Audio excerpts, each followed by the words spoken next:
Bonjour, aujourd'hui nous allons faire SCP-999. Comme beaucoup me l'avaient demandé sur mon TikTok, mais que je ne l'avais toujours pas fait, je vous propose de le faire pour ce premier épisode de cette série sur les SCP. Mais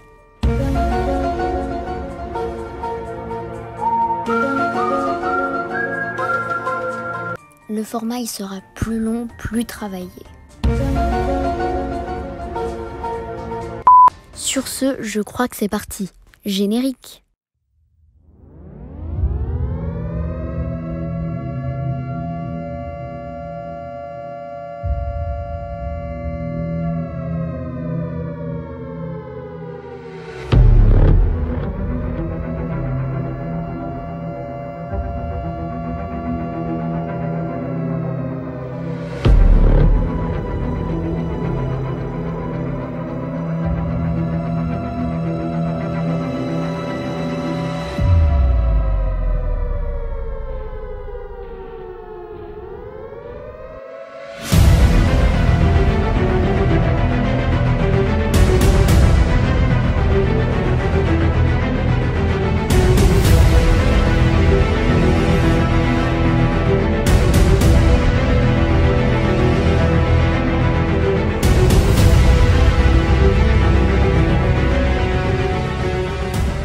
SCP-999 est classé safe. Il est autorisé à vagabonder seul dans le site si l'envie lui rend. Sinon, il doit être confiné dans sa cellule. Il ne doit en aucun cas sortir se balader la nuit et ne doit pas sortir du site. Sa nourriture est remplacée 2 fois par jour et tout le personnel est autorisé à rentrer dans la cellule de confinement de SCP-999. Mais s'il est affecté à une tâche ou en pause, il ne peut pas accéder à la cellule de confinement.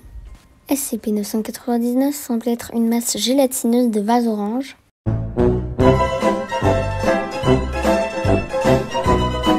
et translucide, pesant 54 kg.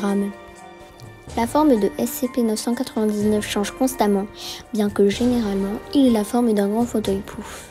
SCP-999 est composé d'une base d'huile, mais le reste de sa matière est inconnu dans la science moderne.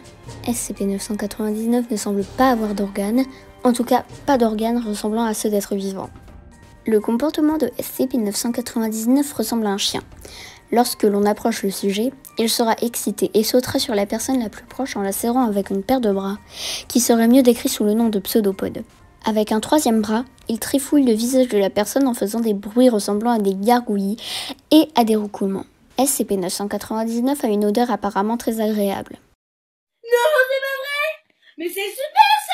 Pourquoi tu me l'as pas dit plus tôt? Chocolat, linge frais, bacon, rose et la pâte à modeler Play-Doh. What the fuck?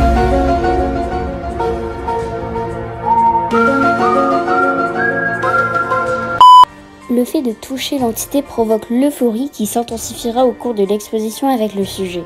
SCP-999 adore jouer à envelopper entièrement une personne et à lui faire des chatouilles jusqu'à la demande d'arrêt de la personne.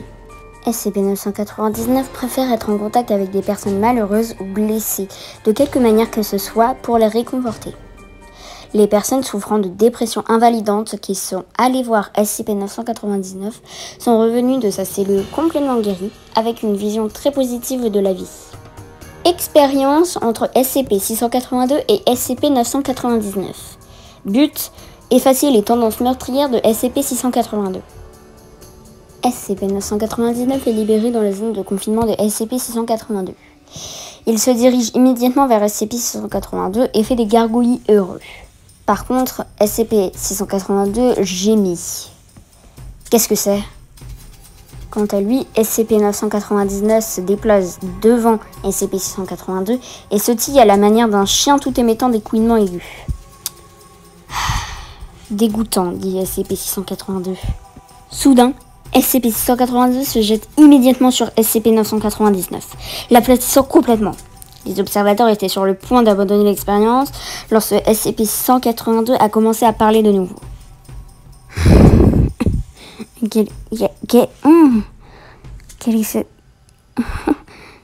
Je sens comme un picotement de l'intérieur. SCP-999 peut être vu en train de ramper entre les pieds de SCP-682, le long de son corps et autour de son cou où il s'accroche et commence à chatouiller doucement SCP-682 avec ses pseudopodes. Un large sourire se dessine lentement, mais sûrement, sur le visage de SCP-682.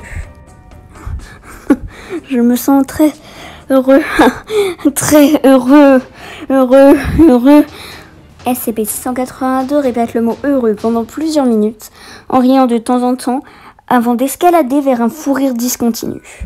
Alors que le rire continue, SCP-682 roule sur son dos, sa queue claquant contre le sol avec une force prodigieuse. SCP-682 hurle de rire. Il implore SCP-999 d'arrêter.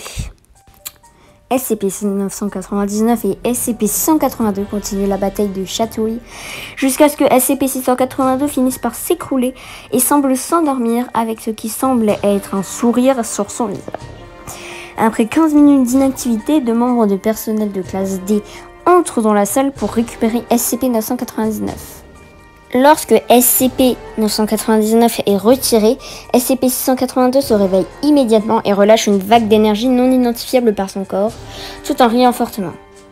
Toutes les personnes ayant été touchées par l'onde entrent dans une crise invalidante de rire, ce qui permet à SCP-682 de s'échapper et de tout massacrer sur son passage.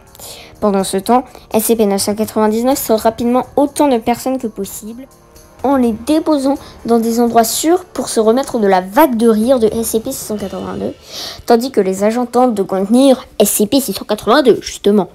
En dépit du fait que l'incident ait failli causer la fuite de SCP-682, SCP-999 n'a montré aucune peur envers la créature.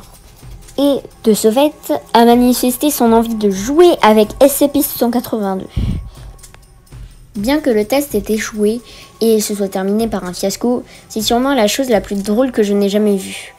Je n'aurais jamais pensé que je verrais un jour où je considérerais SCP-682 comme mignon. A noter un professeur.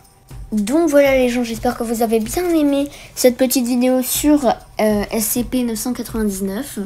Si elle vous a plu, n'hésitez pas à lâcher un petit like. Mettez un commentaire aussi si vous voulez faire des retours sur le SCP. Et abonnez-vous aussi s'il vous plaît. Gratteur d'abonnement 2.0. Donc voilà, bisous. Et pour finir, une petite vidéo pépite. Je pense que j'en ferai à chaque fois à la fin des SCP. Surtout des SCP méchants. Pour rétablir un petit peu l'ordre naturel. Donc voilà. Bisous.